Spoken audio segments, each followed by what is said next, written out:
Hola, soy Guillermo Motel y hoy les voy a contar un cuento que se llama Paliza. No sé si como virtud o como defecto, siempre he tenido la característica de calar bastante bien a las personas desde el primer contacto que con ellas pudiera tener. Esto, que en primera instancia podría parecer una gran ventaja, no siempre lo es. A veces deseamos que esa persona que tanto nos apetece nos engañe sutilmente, haciéndonos creer que realmente le resultamos agradable para dejarnos llevar por nuestras humildes fantasías hacia un mundo de placeres compartidos que en realidad no es tal, pero que nos gustaría que lo fuera. Sin embargo, mi pragmatismo salvaje y la característica antes mencionada me permiten no ser engañado fácilmente, disfrutando de la certeza de no cometer errores e impidiéndome la posibilidad de saborear las dulces mieles de algunos de ellos.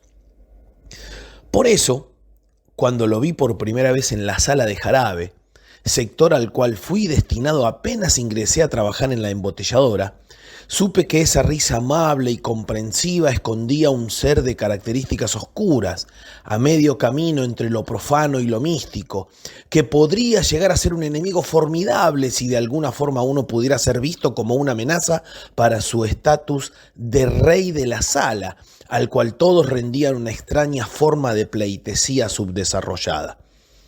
Esta primera y oscura impresión contrastaba con la alegría que yo tenía por el hecho de haber podido ingresar a una empresa multinacional que fabricaba esa bebida que tanto había deseado de niño y que debido a las carencias económicas de mis padres solo podía disfrutar en algún eventual cumpleaños de algún chico del barrio. Porque en aquella época las gaseosas se reservaban solo para eventos especiales y no formaban parte de la mesa cotidiana de los barrios humildes.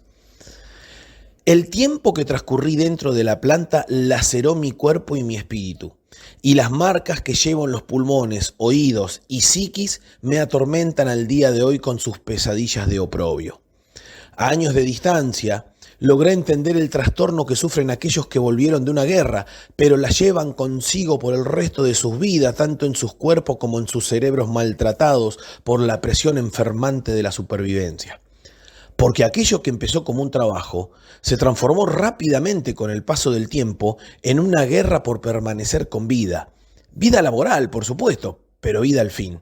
Por un lado, intentaba conservar el trabajo que representaba una buena paga, pero por otro lado pretendía conservar la integridad de mi cuerpo y de mi espíritu, que era permanentemente hostigado y vejado por una compañía que hacía del marketing una herramienta fabulosa a la hora de venderse puertas afuera, pero hacia adentro estaba más cerca de un campo algodonero cultivado y cosechado por negros esclavos. La esclavitud nunca fue abolida y en realidad mutó para transformarse en capitalismo y hacernos creer que es beneficiosa y saludable viviendo alegremente entre nosotros. Pero vuelvo a la embotelladora. Leonardo era uno de esos pelirrojos cuyo color de pelo los hace sobresalir de la norma. Porque el rojo de su cabello no era el típico rojo apagado tipo rubión de la mayoría de los de su clase, sino un rojo furioso, tirando a naranja salvavidas. Yo lo conocí de grande, cuando uno cree que la gente ya tiene formado su carácter, pero supongo que de pequeño debe haber sido el blanco de todas las cargadas, ya que los niños suelen ser muy crueles en su supuesta inocencia. Y me imagino, no soy psicólogo ni pretendo serlo, que tal vez su carácter iracundo, oscuro, pendenciero, desconfiado y violento se forjó en aquella época, donde su escaso tamaño no podía haberlo defendido de los grandotes abusones de turno. Pero cuando yo me lo crucé, era un tipo de 1,80 m, claramente excedido de peso, sin llegar a ser obeso, y con una contextura física maciza. A primera vista daba la impresión de que la parte superior del cuerpo era más grande que de la cintura para abajo, desproporción que generaba la típica imagen del matón de barrio que vemos en las caricaturas. 1000 años atrás hubiera pasado tranquilamente por un vikingo. Íbamos a ser compañeros en la sala de jarabe y apenas nuestro jefe en común terminó de presentarnos y se fue, solos en la inmensidad sofocante de la planta, me miró con su peor cara de sarcasmo irónico y me dijo: acá el jefe soy yo, ¿entendiste? Me gruñó a la cara mientras me miraba con una sonrisa fruncida hacia la izquierda que dejaba entrever sus dientes grises. Yo vengo a laburar, dije con mi mejor cara de póker para intentar esconder el resquemor que me generaba el hecho de tener que compartir el sitio de trabajo con un tipo de esa calaña. No vengo a joder a nadie y espero que nadie me joda, dije manteniendo una calma que era impropia de la situación. ¿Y vos qué mierda mirás, negro de mierda?, le dijo al muchacho de limpieza que era testigo mudo de nuestro primer encuentro. Anda a pulirme los tanques porque te cago a trompada, le gritó al pibe mientras éste corría, vaya a saber uno hacia dónde, asustado como un perro apaleado. Nuestro primer encuentro no fue nada ameno, como si fuera una especie de presagio desagradable sobre las vivencias tristes y mortificantes que viviría durante los siguientes 5 años que estuve en la empresa. Pero debo reconocer que con el paso de los días y el inevitable contacto laboral que se fue generando entre nosotros, empezamos a encontrar temas en común que fueron achicando la distancia que desde un principio él impuso. El fútbol y la música pueden pulir muchas diferencias y nuestra pasión en común por el Diego y el Carpo nos terminó haciendo casi compinches. Nuestra complicidad, que solo se remitía a lo laboral, nos redundó en beneficios mutuos dentro de ese ámbito, ya que las exigencias de la compañía embotelladora solían estar por arriba de los estándares que imponían las organizaciones laborales, y eso nos llevaba a cometer errores que entre ambos disimulábamos. Cuando yo no lavé adecuadamente el tanque donde se había preparado la bebida de naranja y posteriormente se usó para preparar una de limón, y este salió extrañamente tornasolado, Leonardo certificó todas las planillas de control cruzado que aseguraban que los lavados se habían hecho. Cuando él fabricó una bebida de naranja que salió con un color un tanto desteñido, yo me encargué de hacer desaparecer por el drenaje de la planta la bolsa de colorante que se había olvidado de tirar dentro del tanque de elaboración. Estas acciones solidarias de compañeros de trabajo no me impedían ver que su personalidad era retorcida, con una extraña aversión hacia todo aquello que no coincidía con su modo de ver. De opiniones duras, si alguien no pensaba como él, automáticamente se transformaba en su adversario. No tenía término medio, o era su amigo o era su enemigo. ¿Cómo podía la gente de recursos humanos haber seleccionado a un personaje de semejantes características? Porque yo, sin ser ningún genio de la sociología, me daba cuenta que este tipo era claramente antisocial, o por lo menos muy difícil de llevar. ¿Estaría el personal de recursos humanos preparado para la tarea que debía afrontar? ¿Eran idóneos para su trabajo? ¿Por qué dentro del personal seleccionado por recursos humanos no había nadie de piel oscura? ¿Había un sesgo racista en esta elección? Afortunadamente, nunca lo supe. Hay cosas que es mejor ignorar.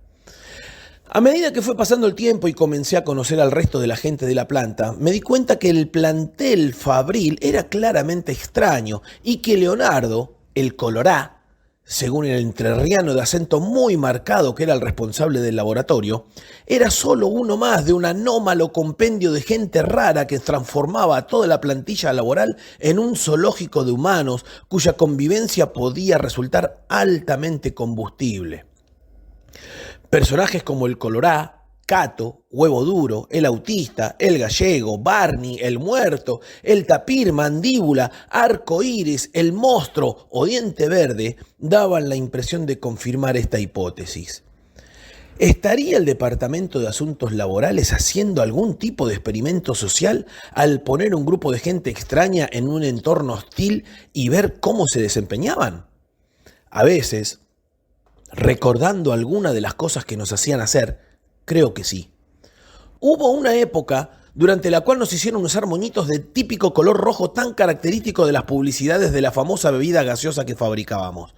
Lo más increíble era que en el área productiva el calor era sofocante y claramente un moño ceñido al cuello no hacía más fácil el desempeño de nuestras tareas. Nunca pudimos averiguar el motivo de tal ocurrencia, pero ver a los operarios bañados en transpiración y grasa de máquinas con un moñito rojo que los acogotaba era una afrenta descarada a las buenas prácticas laborales. ¿Y cómo cuadraba yo en todo esto? Si la empresa me había incorporado, ¿yo también era tan extraño como el resto? Siempre me consideré un tipo común y corriente, pero dejaré la potestad de analizarme a algún otro. El accionar beligerante del Colorado dentro del trabajo, donde siempre es necesaria la cintura política, terminaba generando más perjuicios que beneficios, pero en nuestra área solo estábamos nosotros dos y el personal de limpieza, a los que él llamaba patalizas, los cuales solían no durar más de 15 días en el sector y pedían ser trasladados debido al permanente maltrato que recibían por parte de Leonardo. La mayoría de sus acciones, que intentaba parecer simpáticas, rayaban claramente con la hijaputez. Casi todas sucedían durante los turnos noches, que por empezar a las 18 horas de un día y terminar a las 6 horas del otro, se hacían eternas. O eventualmente durante los fines de semana que nos tocaba trabajar, ya que durante esas jornadas no había jefes que fueran a la planta. La rotación del personal dentro de la empresa era alta, ya que si bien los sueldos eran buenos, las condiciones laborales que imponía la compañía rozaban la esclavitud. La sociedad anónima que administraba la embotelladora disponía de recursos de última tecnología para tratar al producto que elaboraba de la mejor manera posible, pero no así al material humano que lo fabricaba, procesaba y envasaba. El calor, la humedad, la falta de indumentaria adecuada y el destrato permanente hacían que los empleados intentaran buscar otros horizontes laborales, que aunque pagaran menos, por lo menos lo trataran más humanitariamente. Este último punto, el del maltrato y acoso laboral, era el que en mi opinión exacerbaba la natural tendencia de Leonardo de violencia hacia todo lo distinto a él. Odiaba la empresa, odiaba a sus superiores, odiaba el sistema laboral y también odiaba a los patalizas. El odio hacia estos últimos era el que se me hacía más incomprensible, ya que, y esto que voy a decir no tiene por qué ser cierto, pero al menos a mí me resultaba más entendible, yo podría comprender el odio al superior como una especie de envidia encubierta, una forma interna de reconocer que el otro está en una posición acomodada a la cual uno aspira, pero sabe que no puede acceder. Pero nunca logré entender por qué el odio hacia alguien que estaba por debajo de él en el escalafón laboral. Alguna vez creí que sentía una especie de complejo de inferioridad solapado y que su destrato hacia el personal de limpieza era un injusto desahogo en aquellos que, dadas las circunstancias imperantes, estaban jerárquicamente por debajo de él. Otras veces yo pensaba que es muy humano el hecho de odiar al distinto solo por el hecho de ser distinto, porque al distinto suele no entendérselo y es más fácil odiar que entender. Cualquiera fueran sus razones, como no podía descargarse con sus superiores, se las agarraba con los patalizas. Y si algún par de él en lo laboral no tenía un temperamento firme, también se lo llevaba puesto. Debido a la alta rotación del personal, tanto de planta como de limpieza, siempre había novatos incautos a los cuales caerles con la falaz excusa del ritual de iniciación. Y él, agente número 1 a la hora de provocar el caos, solía, con la colaboración de algún otro desalmado que siempre existe en los laburos, momificar a los nuevos operarios en fil de envoltura y tirarlos dentro de un contenedor de basura durante toda la noche. Durante las eternas jornadas laborales nocturnas de invierno, solíamos hacer carreras de autoelevadores, donde yo, con un Komatsu con palanca al piso, ganaba invariablemente para enojo del Colorá. A veces, a las carreras les poníamos obstáculos y armábamos montañas de latas de gaseosas mal llenadas que estaban para descarte, para luego destrozarlas con el paso de los autoelevadores, generando un enchastre y un pegoteo de bebida azucarada que terminaban siempre limpiando los patalizas. Durante el invierno los enormes depósitos solían estar vacíos y aprovechábamos para jugar al fútbol con tarros de fenostaleína, marcando la línea del gol con solución de soda cáustica, de manera de ver el color rosa si el tarro traspuso o no la línea de gol. Jugábamos a la paleta, al béisbol con el material de vidrio para hacer ensayos, o hacíamos cacerías de ratas, como si estuviéramos en la Edad Media, con las mangueras de agua a presión para lavado de tanques. Esta última actividad encantaba particularmente a Leonardo, ya que podía descargar sobre los pobres roedores toda su furia irracional y sin fundamento. Les pegaba a esos bichos con un fierro, con tal furia que parecía que en ello se le fuera la vida. Nunca llegué a comprender el origen y el destino de tanta ira, porque a veces ese enojo permanente contra todo el mundo puede, aunque más no sea, llevar a la catástrofe. Pero claramente este no era el caso del Colorado, donde su enojo permanente era absolutamente inconducente. Sin embargo, debo reconocer que algunas de sus ocurrencias eran realmente geniales. En la sala de jarabe, donde ya conté que trabajábamos juntos, elaborábamos la parte principal de la bebida que luego sería disuelta en agua fría. Esa agua, que originalmente provenía de pozos, era tratada también en la sala de jarabe, razón por la cual en días de mucho calor venían hasta la puerta de la sala personajes de todas partes de la empresa a manguear agua fresca. Nadie podía entrar en la sala, excepto aquellos que teníamos la clave de la puerta electrónica. Esto motivaba que cada vez que alguien tocaba el timbre de la sala, nosotros debíamos ir hasta la puerta para ver qué necesitaban, ya que, por el diseño de acceso a la planta de jarabe, la puerta no se podía ver claramente de donde nosotros estábamos laburando. Generalmente lográbamos espiar a través de los equipos y mampostería de la planta quién estaba en la puerta, y si no era algún superior, ni siquiera hacíamos el amague de ir a ver qué querían. Cuando se aburrían de tocar el timbre, se iban. En cierta oportunidad, y ante el insistente llamado del timbre, al atisbar por el pequeñísimo espacio que quedaba entre las placas del intercambiador de calor del pasteurizador y el recipiente de carga del disolutor de azúcar, pude ver una figura femenina parada en la puerta de la sala. La aparición me resultó llamativa, ya que las únicas mujeres de toda la empresa estaban en las áreas de administración y hacían un enorme esfuerzo por mantenerse alejadas de los sectores productivos, pero no le di mayor relevancia. Volviendo donde estábamos con Leonardo, empujando unos tambores de jarabe concentrado, me preguntó, ¿quién era? No sé, una mina, respondí sin darle mayor importancia. ¿Cómo que una mina?, volvió a preguntarme sorprendido. Sí, una mina, aclaré sin aclarar, con la misma parsimonia que antes. ¿Qué te llama la atención? Que acá no vienen minas, boludo, me gritó en su habitual tono de voz que tanto asustaba a otros, pero que a mí ya me resultaba indiferente. Sí, qué sé yo. Me parece que es la secretaria del gerente, dije sin darle importancia mientras apoyaba mi cuerpo ensopado de sudor contra el filtro de carbón que siempre estaba fresco. La secretaria del gerente está más fuerte que patada de allanamiento, me dijo mientras enfilaba para la puerta. Al cabo de unos segundos, dobló por el pasillo que daba a la puerta y lo vi venir con una jarra de vidrio en la mano, mientras caminaba con su típico andar altanero y sobrador, que él, supongo, consideraba muy varonil y adecuado para pavonearse delante de la hermosura que se había quedado esperando en la puerta. Debido al estrépito constante dentro del recinto de trabajo, la sala estaba insonorizada y desde afuera no se podía escuchar nada de lo que pasaba dentro. A mí el gerente me chupa la pija, a mí el gerente me chupa la pija, venía cantando a los gritos por el pasillo mientras bailaba al son de su propio canto. ¿Quién era?, pregunté mientras me reía de su payasesco accionar. La preciosura de la secretaria del gerente, me confirmó mientras empezaba a llenar la jarra con agua fría. Me vino a decir que el gerente me la quería chupar. Por supuesto, acoté irónica y enfáticamente. ¿Quién no te la querría chupar?, reafirmé mientras hacía gesto de secarme la baba. Ahora vas a ver cómo el gerente me chupa la pija, confirmó y empezó su acto. Terminó de llenar la jarra con el agua sacada de las canillitas como muestra de uno de los filtros, se bajó los pantalones y mientras con la mano izquierda sostenía la jarra con la derecha, agarró su miembro viril y lo introdujo dentro del recipiente, agitándolo dentro del agua como si fuera una cuchara queriendo revolver un café.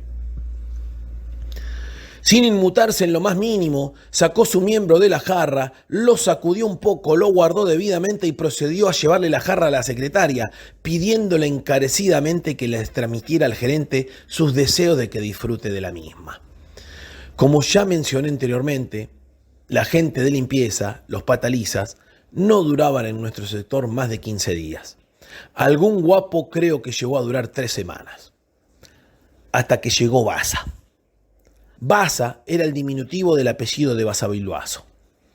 Desde el primer momento en que lo vi entrando a la sala de jarabe y el encargado de limpieza lo presentó como el nuevo pataliza destinado a nuestro sector, me di cuenta que era distinto a los anteriores.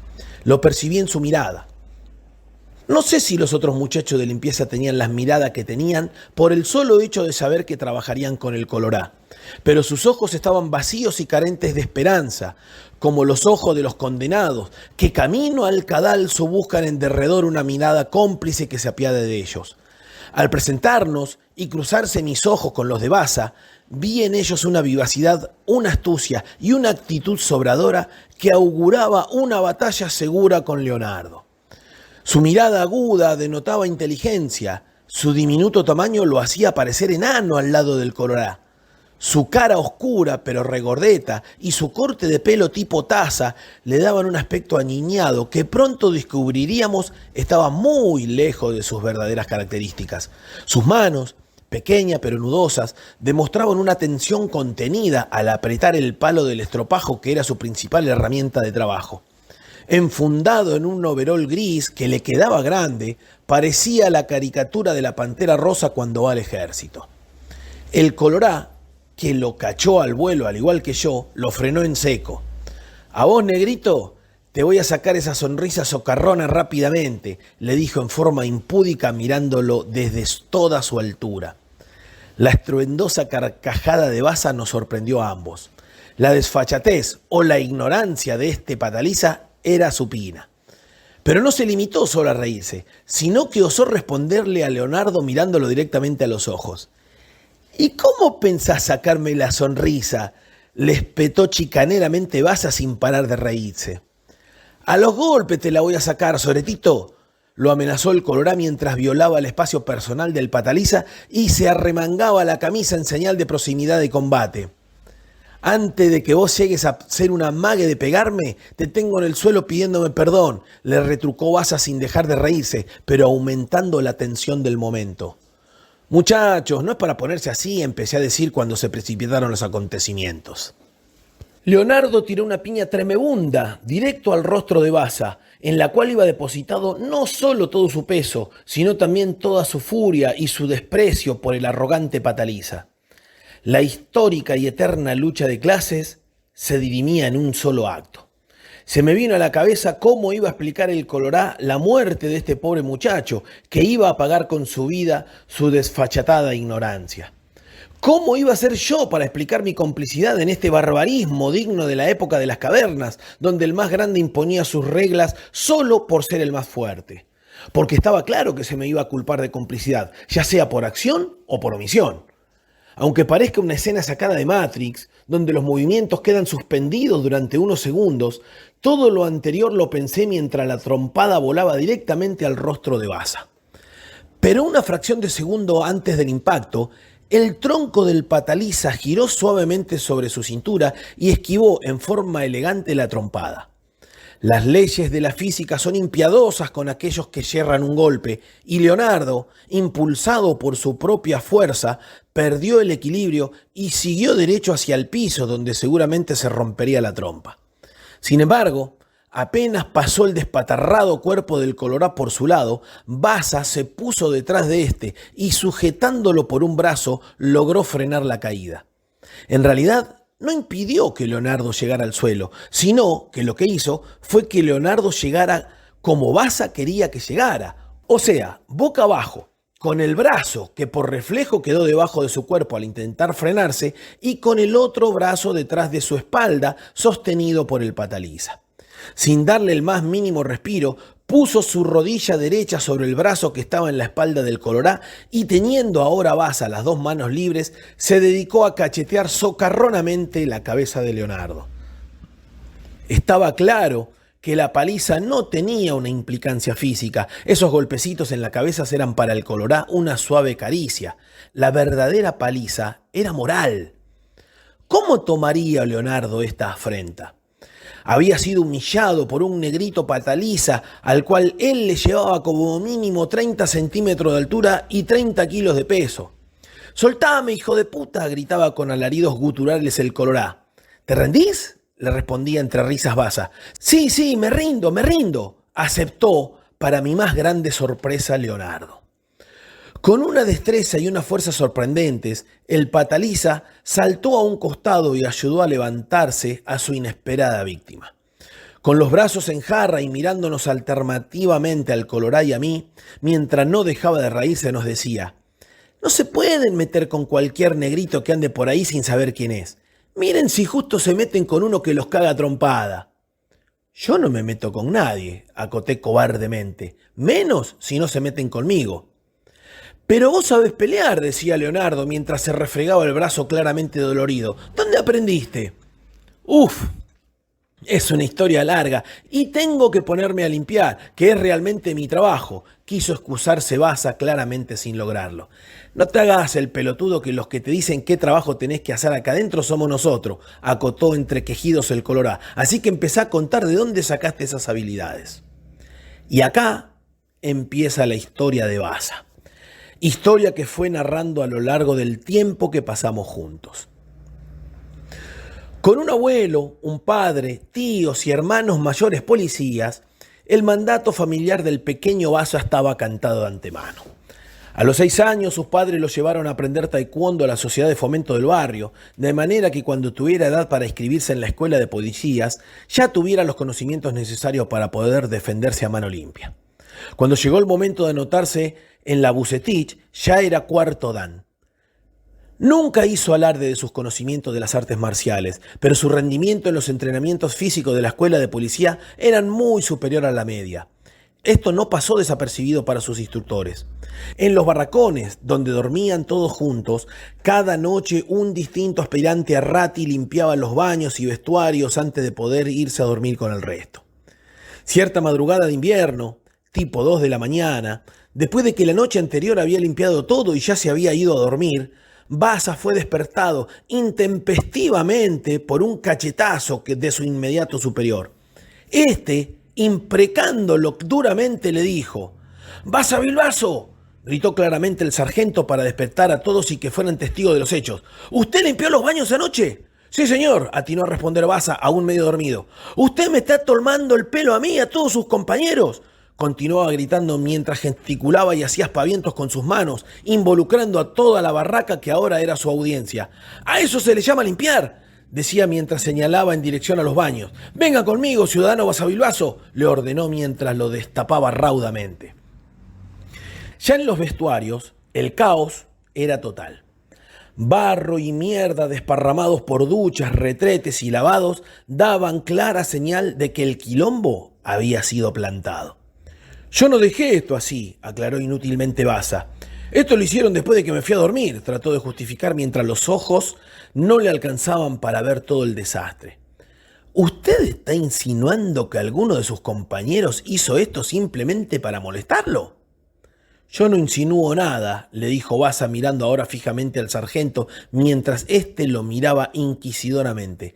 «Lo que yo creo es que…». «Me importa una mierda lo que usted crea, ciudadano Baza Bilbaso», gritaba el sargento a tal punto que parecía que le iban a explotar las venas del cuello.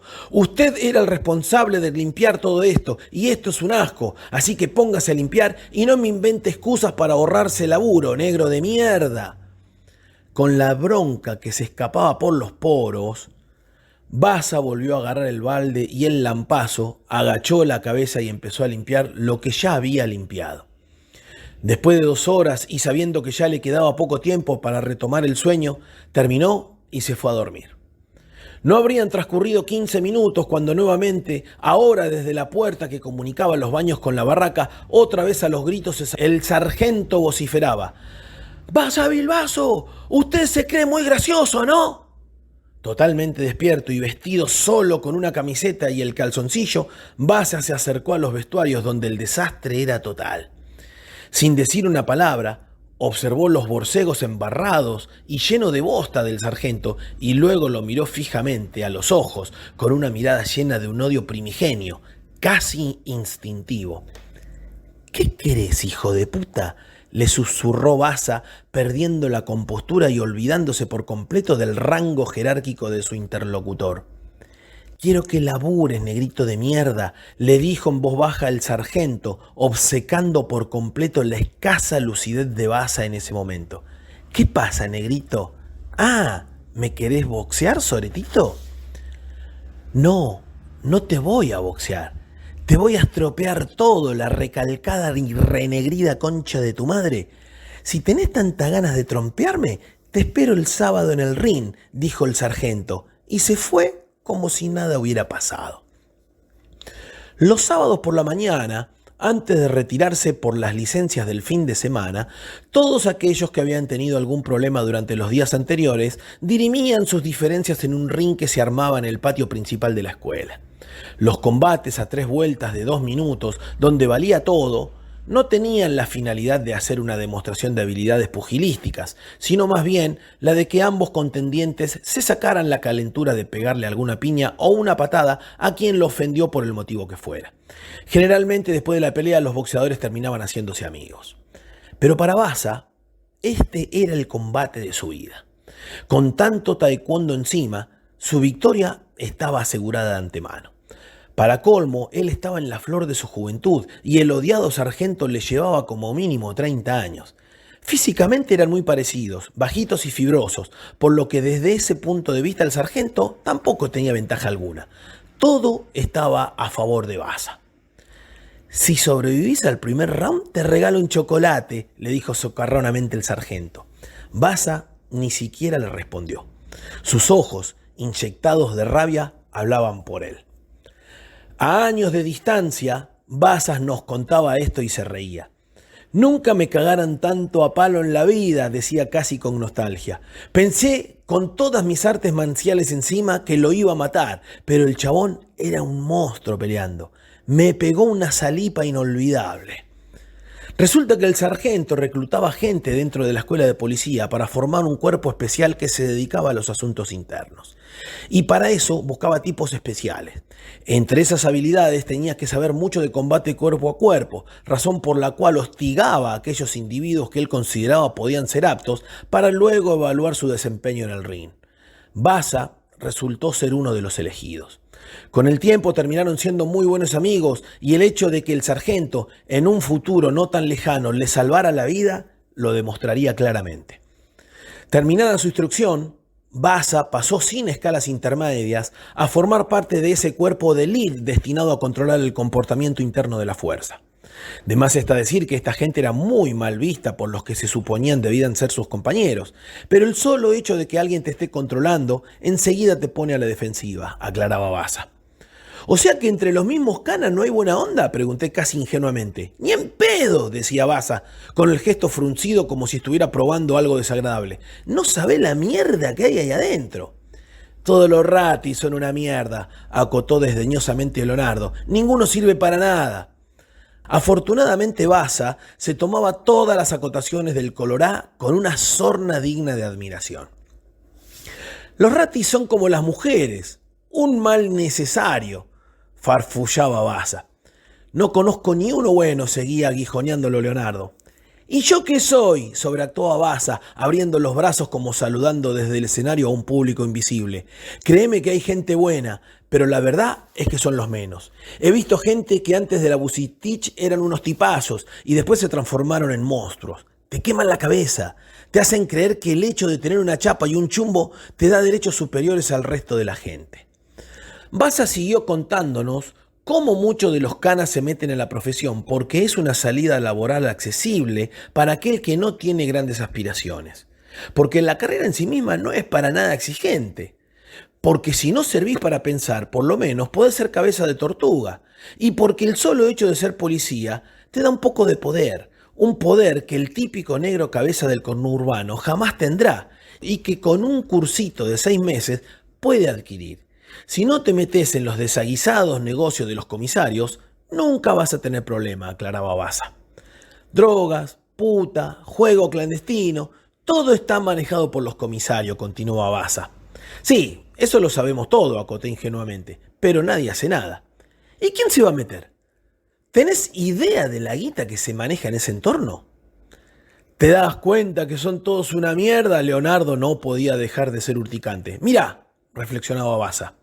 Si al negocio no lo regenteara la cana, seguro que algún otro lo haría, porque el negocio no va a desaparecer nunca. No estoy justificando el accionar delictivo, pero mientras haya una necesidad, habrá un mercado para satisfacerla. Y cuando más clandestino sea ese mercado, más rentable será. Las putas y las drogas existen desde el principio del mundo, dije filosóficamente. Habría que legalizarlas. Olvídate, exageraba Basa su exclamación. Eso no va a pasar nunca. Están todos entongados. Los comisarios son los últimos orejones del tarro. De ahí para arriba están todos en la trenza. Es tan grande el negocio que los comisarios a veces se pelean entre ellos para tener una tajada más grande. ¿Cómo es eso?, preguntó el Colorá con genuino interés. A veces ciertos operativos antidrogas se hacen en un distrito a cargo de tal comisario y se termina incautando la merca que iba destinado a otro comisario. O sea, le afanaste la mercadería. ¡Mierda! Son pesados en serio. No tenés idea, reflexionaba Baza. Y ahí es donde entrábamos nosotros. ¿Y ustedes qué carajo hacían? Quise desasnarme. Lo que nosotros hacíamos era tratar de controlar a los comisarios. Digo tratar porque la verdad es que era casi imposible. Nosotros éramos 5 y teníamos que controlar a toda la provincia. No había forma de que esto fuera viable. Pero tus jefes eso ya lo sabían, agregué tratando de aclarar lo inaclarable. ¿Qué les podían exigir a ustedes con recursos tan limitados? Exigencias en tiempos no había, pero sí nos pedían que fuéramos a fondo. ¿Y alguna vez pasó algo?, inquirió el Colorá. ¿Se acuerdan del autoacuartelamiento de la primera de Merlo? Yo sí. Yo también, remarqué mientras enfatizaba con la cabeza. Fue un quilombo grosso, ¿no? Sí, parecía evocar Baza con la cabeza gacha. Hubo 3 muertos físicos y varios muertos institucionales. ¿Cómo muertos institucionales?, preguntó confundido Leonardo. Aclaralos tanto porque me estoy perdiendo. Yo soy un muerto institucional, dijo Baza, abriendo los brazos como si intentara mostrar el tamaño corporal que le era ajeno. De policía que hacía tareas para un cuerpo especial de asuntos internos vine a trabajar como negro de limpieza con 2 boludos como ustedes. Resulta que el trasfondo real del autoacuartelamiento no era el mentado sindicato que los policías querían formar para reclamar mejoras en las condiciones laborales, sino el hecho de que un comisario le quiso robar parte de un negocio demasiado gordo a un senador por la provincia y cuando saltó la perdiz, se pudrió. La bonaerense es un cuerpo muy grande, con mucha gente implicada en distintas cosas, y se suponía que el grupo de trabajo de Baza debía estar haciendo sus tareas de querusa, pero, a la larga, todo se sabía. Al mes de haber reventado la comisaría de Merlo, le balearon el frente de la casa a Baza un sábado de madrugada. Ingenuamente creyó que como ninguna bala había entrado por la ventana, los agresores no tuvieron real intención de lastimar a nadie. Cuando a la semana siguiente y también por la noche las balas entraron todas y cada una de ellas por la ventana de los chicos, agradeció el hecho de que estos estuvieran acostados y las balas terminaron destrozando solo las paredes del cuarto. A los otros miembros del grupo de trabajo les pasó lo mismo, así que en la reunión de urgencia que se hizo el lunes siguiente, se dispuso a desarmar el grupo y licenciar a todos los integrantes por un lapso de 2 años con el salario pago. Se les sugirió amablemente que se mudaran a otra provincia para cambiar de jurisdicción e intentar enfriar el asunto. La decisión, según lo comentado por Baza, no fue nada fácil, ya que sus chicos, tanto como su mujer, tenían toda su vida orquestada en el barrio donde siempre habían vivido. Pero ahora esa vida que tan bien conocían se veía trastocada y en verdadero peligro de muerte. Una semana más tarde se estaban mudando a la casa de la abuela de la mujer de Baza en Guaymallén, lo más lejos que pudieron irse. La vida en las provincias tiene ese devenir del tiempo tan propio de la nada misma que pareciera que las horas y los días no pasarán nunca. El hecho del que jamás pase nada hace que todos los días sean iguales y al no haber cambios, el transcurso del tiempo se ve detenido, como si las cosas no transcurrieran y solo perduraran. Para algunos citadinos esta duración pasmosa es adorable e intentan, cada vez que pueden, escapar hacia ella. Para otros, como Baza y su familia, ese vacío atemporal era aborrecible. A los 10 meses habían vuelto al barrio. Y como no puedo estar quieto, me conseguí una changuita que no tuviera nada que ver con la cana y que me quedara cerca de casa. Y acá estoy, laburando de pataliza, como vos decís, señalaba el Colorado mientras se reía a carcajadas. ¡Qué locura, boludo!, comenté sinceramente. ¿No tenés miedo de que le hagan algo a tu familia? Y el miedo siempre está, pero no podés vivir con miedo. La relación de Baza con Leonardo pareció, después de aquel primer incidente, transcurrir dentro de la normalidad, entendiendo que lo que llamamos normalidad entre 2 seres tan disímiles y particulares, en realidad estaba bastante lejos de la convivencia normal de 2 empleados que comparten un espacio laboral. Como el trabajo de limpieza dentro de la sala lo supervisábamos nosotros, si Baza trabajaba o no, daba lo mismo. Y el Colorá se apoderó de Baza y lo transformó en su instructor personal. Este le enseñaba técnicas de combate cuerpo a cuerpo e inclusive traía armas del tipo nunchaku y lo adoctrinaba en su uso. Se pasaban horas en el fondo de la planta rompiendo tarimas de madera con una especie de cachiporra retráctil con un resorte de hierro y una esfera de acero en la punta. Y todos los días, en forma indefectible y teniéndome a mí como único testigo, se batían a duelo en la sala de Fructosa para evaluar cómo había evolucionado la técnica de combate del Colorá. El hecho de que inevitable y sistemáticamente Leonardo perdiera todas y cada una de las peleas y de que se comiera unas soberanas palizas deberían haberme permitido sospechar los eventos futuros, pero a veces la realidad se pavonea delante nuestro y nosotros, seres obtusos por naturaleza, no queremos o no podemos verla. Más allá de la amabilidad y la simpatía que parecía mostrar Leonardo hacia su circunstancial instructor, yo, luego de cada batalla, lograba percibir en la mirada del Colorá un cierto dejo de venganza añorada, un resquemor profundo que iba creciendo con cada nueva derrota, una especie de encono irracional sobre ese Pataliza que irremediablemente lo cagaba a palo todos los días. Con los hechos consumados, me doy cuenta que Basa nunca percibió lo mismo que yo. Tras muchos meses de búsqueda, yo finalmente había conseguido una nueva oportunidad laboral y ya había anunciado en la embotelladora que a fin de mes me iba. Hostigado psicológicamente por Leonardo y con una falsa sensación de valentía respaldada por el hecho de considerarme ya fuera de la empresa y por ende casi impune, quise presentar mi renuncia haciéndome el malo y mandándolos a todos a la concha de su madre. Pero mi estólida bravura fue vencida por mi cobarde sensatez y preferí hacer la plancha hasta el último día de trabajo. Este accionar devino en que hubo tareas que sencillamente decidí no hacer. Así fue como el Colorá terminó haciendo algunos laburos que habitualmente caían bajo mi responsabilidad.